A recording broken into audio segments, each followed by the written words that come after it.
when I think it is unwanted. Yeah. Thank you, sir. for my- Yeah, thank you. Vamshatilak garu. Yes. Sarath గారికి, సాయి గారికి, మౌనికా శంకర్ గారికి, భరత్ గారికి నమస్కారం. Yes. ప్రేక్షకులు కూడా నమస్కారం. తమిళనాడులో కొంతకాలం నేను ఉన్నాను. అక్కడ ధార్మికత చాలా ఎక్కువ. భరత్ గారు కూడా చెప్పారు, అందరూ చెప్తున్నారు. అక్కడ అడ్డబెట్టి పెట్టుకోవడం కానీ, ముఖ్యంగా మహిళలు శుక్రవారం వచ్చిందని మనకు తెలియాలంటే రోడ్డు మీదకి వెళ్తే మహిళల మీద మొహం మీద అంతా పసుపు పూసుకొని ఉంటారు. సో మనం క్యాలెండర్ చూసి చూడాల్సిన అవసరం లేదు, వాళ్ళ మొహం చూస్తేనే వాళ్ళ శుక్రవారం అని తెలిసిపోతుంది. గుడ్లు గోపురాలు తమిళనాడులో ఉన్నదానికంటే ఇంకెక్కడ అంతకంటే అంత విశాలమైనవి కానీ, అంత ప్రాచీనమైనవి కానీ, అంత పెద్దవి కానీ లేవు. ధార్మికత తమిళనాడులో ఉన్నది. కాకపోతే ఈ ద్రవిడియన్ పాలసీ అన్నది, క్యాస్ట్ సిస్టమ్ అన్నది, దాని మీద చర్చ, బ్రాహ్మణుల మీద వ్యతిరేకత ఉంది. ఆ ద్రవిడియన్ మూవ్మెంట్ వచ్చినప్పుడు చాలా మంది బ్రాహ్మిన్స్ అక్కడి నుంచి వదిలిపోయి ఇప్పుడు తెలుగు రాష్ట్రాల్లో ఉన్నటువంటి వాళ్ళు చాలా మంది తమిళనాడు నుంచి వచ్చినటువంటి వాళ్ళే. అయితే పరిస్థితి ఇప్పుడు ఉదయనిధి స్టాలిన్ మాట్లాడిన దానికి చాలా సహజంగా, చాలా భావోద్వేగంగా భరత్ గారు చెప్తున్నారు. అక్కడ అసెంబ్లీలో ఎవరు మాట్లాడలేదు. ఆ సందర్భం కూడా మనం చూడాలి. సందర్భం ఏంటి? Vijay TVK party floor test, speaker ఎన్నిక, స్పీకర్ టెస్ట్ కూడా కాదు, స్పీకర్ ఎన్నిక. స్పీకర్ ఎన్నికల సందర్భం ఏందో తెలీదు. అయితే కంగ్రాచులేషన్ స్పీకర్, సనాతన ధర్మాన్ని నిర్మూలించాలని స్పీచ్ ఒక చిన్న అది చెప్పాడు. వాళ్ళు బహుశా వేరే ఫ్రేమ్ లో ఉన్నారు. భారతీయ జనతా పార్టీ వాళ్ళు లేకపోవడం దౌర్భాగ్యం. కానీ మీ దగ్గర కూడా విజువల్స్ ఉంటాయి. అసెంబ్లీలో అక్కడ ఉద్రిక్తత కానీ, అక్కడి నుంచి కౌంటర్ కానీ జరగలేదు. కానీ రోడ్ల మీద విపరీతంగా తక్షణమే ఉదయనిధి స్టాలిన్ బొమ్మలకు చెప్పులతో ప్రజలు సమాధానం ఇచ్చారు. Approver from the public at large. So తప్పకుండా అప్రూవర్ ఉంది. ఆ సందర్భం మీరు చెప్తున్నట్టుగా స్పీకర్ కానీ లేకపోతే ఫ్లోర్ టెస్ట్ కానీ రెండు ఉన్నాయి కాబట్టి అది మిస్ అయినారో, లేకపోతే ఇప్పుడు మీరు దీనికంటే ముఖ్యమైనది అసలు ఇంకో చర్చనీయాంశం ఏంటంటే, విజయ్ గారికి మద్దతు పలికిన తర్వాత ప్రమాణ స్వీకారం రోజు, ఆ రోజు వందే మాత్రం విస్తృతమైనటువంటి సంపూర్ణమైనటువంటి వందే మాత్రం పాడిన దానికి వీసీకే పార్టీ ఇమ్మీడియట్ గా అభ్యంతరం తెలిపింది. సో ఆ వీసీకే పార్టీ మద్దతు పలికే కంటే ముందు మరి డిఎంకే స్టాలిన్తో పోయి మాట్లాడినారని, ఇతరులతో మాట్లాడినారని ఇప్పుడు అదంతా మనకు చూపించారు. దాని తర్వాత మరి వీసీకే పార్టీని వాళ్ళు స్వతహాగా వాళ్ళ లీడరు ఆయన మలగనేదో పేర్లు కరెక్ట్గా నాకు తెలియదు, క్షంతవిని ఏమైనా తప్పుగా మాట్లాడితే, కానీ బయట నుంచి వాళ్ళకి డైరెక్షన్స్ వస్తున్నాయని నేను అనుకుంటా. విస్తృతంగా వందే మాత్రం పాడితే ఆయనకేంటి నష్టం? ఇప్పుడు టీవీకే పార్టీ అని మనం తప్పు చేస్తే చెప్పాలి. సో వందే మాత్రం అన్నది సగమే పాడాలన్నది ఎక్కడుంది రూలు? ఇప్పుడు ఇందాక మన శరత్ గారు కూడా చెప్పారు, ఇదేదో కేవలం భారతీయ జనతా పార్టీయో లేకపోతే ఆర్ఎస్ఎస్ హిందూ మతానికి వాళ్లే అధిపతులు, వాళ్లే ప్రొటెక్టర్ కాదు. వందే మాత్రం ఆర్ఎస్ఎస్ రచించింది కాదు. వందే మాత్రం ఆర్ఎస్ఎస్ వాళ్ళు సంపూర్ణంగా పాడతారు అంతే. సో వందే మాత్రం అందరికీ కూడా అది ఆదరణీయమైనటువంటి విషయం, అది పెద్ద అంశం. కానీ ఉదయనిధి స్టాలిన్ ఇంతకు ముందే ఆయన మాట్లాడినారు, ఏది సనాతన ధర్మం డెంగ్యూ లాంటిది, మలేరియా లాంటిది. అదొక కాన్ఫరెన్స్, భరత్ గారు చాలా కరెక్ట్గా చెప్పారు. ఒక పర్టికులర్ కాన్ఫరెన్స్ లో వెళ్ళి ఆ సబ్జెక్ట్ మీద అది డివేట్ అవుతూ దీని మీదకి వచ్చి మాట్లాడినారు. అప్పుడు చాలా విజువల్స్ వచ్చాయి. బహుశా ఉదయనిధి స్టాలిన్ వాళ్ళ మదర్ పేరు పార్వతి అనుకుంటాను, దుర్గా అనుకుంటాను, దుర్గా పార్వతి సంథింగ్ ఉంది. ఆమె పూజా గది చూస్తే మీరు ఆశ్చర్యపోతారు. అసలు మామూలుగా ఉండదు పూజా గది.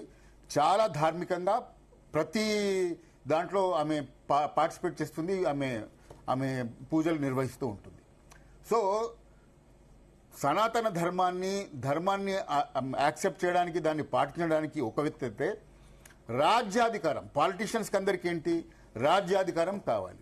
రాజ్యాధికారం కావాలి కాబట్టి మనం ఏ స్లోగన్ పెడితే మనకేమన్నా ఇంకా 10 ఓట్లు ఎక్కువ పడతాయా లేకపోతే 10 సీట్లు ఎక్కువ వస్తాయా అనేటటువంటి పరిస్థితి. నా పర్సనల్ ఒపీనియన్ సార్ ఇది. కేరళలో కానీ లేకపోతే తమిళనాడులో కానీ మనం ఇప్పుడు చూస్తున్నాం. అస్సాంలో జరిగింది చూసాం, వెస్ట్ బెంగాల్లో జరిగింది చూసాం. ఒక కాషాయ ఒక మొత్తం ప్రవాహం వచ్చింది. నేను వెస్ట్ బెంగాల్లో ఏమనుకున్నానంటే స్టెప్ వైజ్ మార్పు వస్తుందేమో అనుకున్నాను. ఎగ్జిట్ పోల్స్ మించి 200 పైన సీట్లు వచ్చాయి. ఒకటేసారి తుఫాన్గా మార్పు వచ్చేసింది. అట్లాగే అస్సాంలో చూసాం. అస్సాంలో మన హేమంత్ బిశ్వ శర్మ గారు ఆన్ రికార్డ్ స్పీచ్ లో చెప్పారు, ఫలానా సెక్షన్ వాళ్ళ ఓటు నేను ఆశించడం లేదు. రోహింగ్యా ముస్లింని ఆయన భాషలో చెప్పాలంటే మై రోహింగ్యా ముసల్మాన్ కు లాత్ మార్కర్ హకాల్ దుంగా అన్నారు. అయినా కూడా 100 పైన సీట్లు ఆయనకు వచ్చాయి. అయితే నేనేమంటున్నానంటే ఇది కేరళలో కానీ తమిళనాడులో కానీ ఇప్పుడు ద్రవిడియన్ పాలసీ నుంచి షిఫ్ట్ అయ్యి టీవీకే కొత్త పార్టీ, ఒక యువకుడు, మామూలు యువకుడు అంటే సూపర్ స్టార్ అనుకోండి, పాలిటిక్స్ లో యువకుడు, కొత్త అతన్ని ప్రజలు పట్టం కట్టారు. అంటే లెఫ్ట్ సైడ్ నుంచి మనం ఎప్పుడన్నా గేర్ మార్చాలంటే సడన్ గా న్యూట్రల్కి వచ్చిన తర్వాత మారుస్తాం. ఇప్పుడు న్యూట్రల్కి వచ్చిందని నేను అనుకుంటా. తప్పకుండా ఖచ్చితంగా రాబోయే రోజుల్లో బీజేపీ పార్టీ కానీ లేకపోతే సనాతన ధర్మం దానికి సంబంధించిన పార్టీలు కానీ తప్పకుండా అక్కడ గెలుస్తాయి. కేరళలో కూడా అంతే. ఇప్పుడు కంప్లీట్ కమ్యూనిస్ట్ పార్టీ దగ్గర నుంచి ఇప్పుడు యూడిఎఫ్కి వచ్చింది. అక్కడ నుంచి కూడా ఇప్పుడు ఒక ఐపీఎస్ ఆఫీసర్ ఆమె గెలిచింది అక్కడ. She become mayor also. So కేరళలో మీరు కనుక గత వీడియోలు చూస్తే ఆర్ఎస్ఎస్ అనుకున్నటువంటి వాడిని విపరీతంగా చాలా దారుణంగా చంపేసినటువంటి ఎంతో మంది త్యాగాలు చేశారు. వెస్ట్ బెంగాల్ కూడా ఎంతో మంది త్యాగాలు చేశారు. 48 గంటల్లోనే మన సువేంద్ర అధికారి గారు అద్భుతమైనటువంటి హనుమాన్ జయంతి, నిన్న నేను ఇక్కడ తెలంగాణలో కూడా హనుమాన్ జయంతిలో పాల్గొన్నాను. అద్భుతమైనటువంటి హనుమాన్ జయంతి జరిగింది. ప్రజల్లో ఉంది. ఎందుకు అక్కడ వెస్ట్ బెంగాల్లో జరిగింది ఏంటి, అక్కడ ఓటేస్తే చంపేస్తారేమో అని చేస్తే మన అమిత్ షా గారు అక్కడ వెళ్ళి ఏం చేశారంటే భయాన్ని తొలగించారు. ఓటర్లకి మీరు గనక నిర్భయంగా ఓటేస్తే మీకేం ప్రాబ్లం ఉండదు, మేముంటామని చెప్తే ఆ ప్రవాహం చూశారు మీరు, అక్కడ మార్పు వచ్చేసింది. అట్లాగే ఇక్కడ పొలిటికల్ దాంట్లో మాత్రం ఉదయనిధి స్టాలిన్ ఇంకా ఒక దృక్పథంలో ఉన్నాడు, ఒక ఆలోచన విధానంలో ఉన్నారు. మా శరద్ గారు మాట్లాడుతూ సాయి గారు, బహుశా సాయి గారు అక్కడ నేను టైం గడిపారని చెప్పాను. నేను కూడా అక్కడ గడిపిన టైంలో వాళ్ళు తమిళే మాట్లాడతారు, బస్సుల్లో తమిళే ఉంటుంది, హోర్డింగ్స్ అన్ని ఇంగ్లీష్లో ఉంటాయి. కానీ సార్ మీరు గమనించాలి, ప్రతి హిందీ సినిమా 100 రోజులు ఆడుతుంది అక్కడ.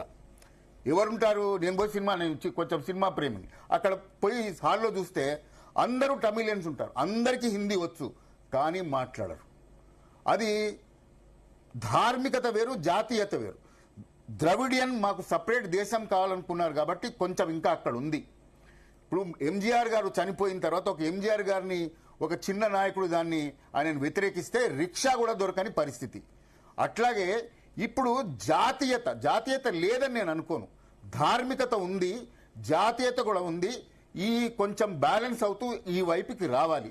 ఖచ్చితంగా నేను అనుకుంటున్నట్టు న్యూట్రల్ గేర్ పడింది.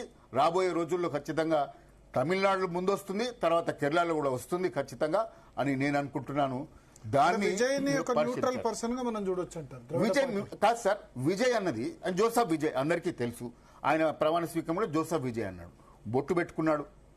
అయితే తండ్రి చంద్రశేఖర్ తిరుత్తని ఆలయంలో పూజలు చేశారు రిజల్ట్ వస్తుండగా. అవును. అయితే రాజకీయంలో కన్వర్ట్ అయినారు, మళ్ళీ తర్వాత వచ్చారు అని అంటారు. మళ్ళీ బ్యాక్ టు ఎలక్షన్ హిందూయిజం చాలా మంది ఉంది సార్. ఎలక్షన్ హిందూయిజం కూడా చూపించట్లేదు కదా ద్రవిడ పార్టీలో. అవును, అది చూపించట్లే, కొంచెం టైం పడుతుంది. నేను చెప్పడం ఏంటంటే ఇప్పుడు మా రాహుల్ గాంధీ గారు అయితే మీకు తెలుసు కదా, ప్రియాంక గాంధీ గారు పాపం అభిషేకం ఎక్కడ చేయాలో కూడా తెలియదు. లింగం మీద కాకుండా వేరే అంతా అన్ని చోట్ల నీళ్లు పోస్తూ ఉంటుంది ఆమె. అట్లాగే మా రాహుల్ గాంధీ గారు ఆయన ఎలక్షన్ టైంకి మాత్రం జందం బయట పెడతారు, లేకపోతే అఫ్జల్ గురు దాంట్లో అక్కడ పోయి ప్రార్థన చేస్తాడు, జనాజా నమాజ్ దాంట్లో ప్రార్థన చేస్తారు, దేశాన్ని ముక్కలు చేసేన్న దాంట్లో కూడా ప్రార్థన చేస్తారు. సో నేనంటే ఏంటంటే ఇక్కడ ధార్మికత ఉంది, జాతీయత కూడా ఉంది, కానీ ప్రదర్శనకు రావటం లేదు. మీ బ్రాహ్మణుల పట్ల వ్యతిరేకత ఒక ముక్క మాత్రం నేను చెప్పదలుచుకున్నాను. అన్ని పొలిటికల్ పార్టీలు ఏమనుకుంటారంటే ఈ దళితుల మధ్య, ఈ దళితులని దూరం చేసుకుంటే వాళ్ళందరూ హిందూయిజానికి దూరం అనుకుంటారు, కానీ దళితులే హిందూయిజాన్ని కాపాడతారు అన్నది మనం చూస్తున్నాం. భాగ్యరెడ్డి వర్మ గారు, మా తల్లిదండ్రులు కానీ ఇతర చాలా మంది, సదాలక్ష్మి గారు, ఆమె పురోహితుల్ని యాదగిరిగుట్టలో ట్రైనింగ్ ఇచ్చి అక్కడ తిరుమల తిరుపతి దేవస్థానంలో ఆమె స్థాపిద్దాం అనుకున్నది, ఇప్పుడు అది సాక్షాత్కారమైంది. అట్లా మీరు చాలా మంది ఇప్పుడు సనాతన ధర్మాన్ని భరత్ గారు చెప్పినట్టుగా ఎవ్వరూ నిర్మూలించలేకపోయినారు. 1000 సంవత్సరాల నుంచి అసలు దాని డేటే తెలియదు ఎవరికి. ఒకానొకప్పుడు బౌద్ధం బాగా పెరిగినటువంటి కాలంలో 8 ఏళ్ల కుర్రవాడు కేరళ నుంచి ప్రారంభమయ్యి దేశం మొత్తం పాదయాత్ర చేసి శంకరాచార్యుల వారు యావత్ భారతదేశంలో సనాతన ధర్మాన్ని తిరిగి మళ్ళీ స్థాపించినటువంటి దాన్ని అణగదొక్కడం కానీ బౌద్ధిజం కానీ అట్లా చేయలేదు ఆయన. ఏం చేశారు, ఈ వన్ ఎవ్రీ ఆర్గ్యుమెంట్. ప్రతి దగ్గర ఆయన వివాదం ఉన్నప్పుడు అక్కడ పోయి ఆర్గ్యుమెంట్ చేస్తూ సనాతన ధర్మం గొప్పతనాన్ని చాటి చెప్పి సనాతన ధర్మాన్ని మళ్ళీ ఎస్టాబ్లిష్ చేశారు. అట్లాగే చాలా మంది మహానుభావులు ఉన్నారు, చాలా మంది ప్రజల్లో ఉంది. సనాతన ధర్మాన్ని ఎవడో ఒక కోన్కిచ్చా బచ్చాగాడు వచ్చేసి నేను ఇరాడికేట్ అంటే అయ్యే పరిస్థితి కాదు. మన శరద్ గారు చెప్పినట్టు దానికి ప్రాముఖ్యత ఇవ్వాల్సిన అవసరం లే. అటువంటి మాట మాట్లాడితేనే స్టాలిన్ ఓడిపోయినాడు. ఇక్కడ మా కేసీఆర్ గారు హిందూగాలు బొందుగాలు అంటే బండి సంజయ్ గారు అత్యంత ప్రధానమైనటువంటి మెజార్టీతో గెలిచారు. సో ఈ కాషాయం ప్రవాహం వస్తున్నటువంటి పరిస్థితుల్లో ఆరిపోయే దీపంకి వెలుతురు ఎక్కువ, అట్లాగే వినాశకాలే విపరీత బుద్ధి అంటారు కదా, అటువంటి పరిస్థితుల్లో ఉదయనిధి స్టాలిన్ గాని డిఎంకే గాని ఉంది. Okay thank you Vamshatilak.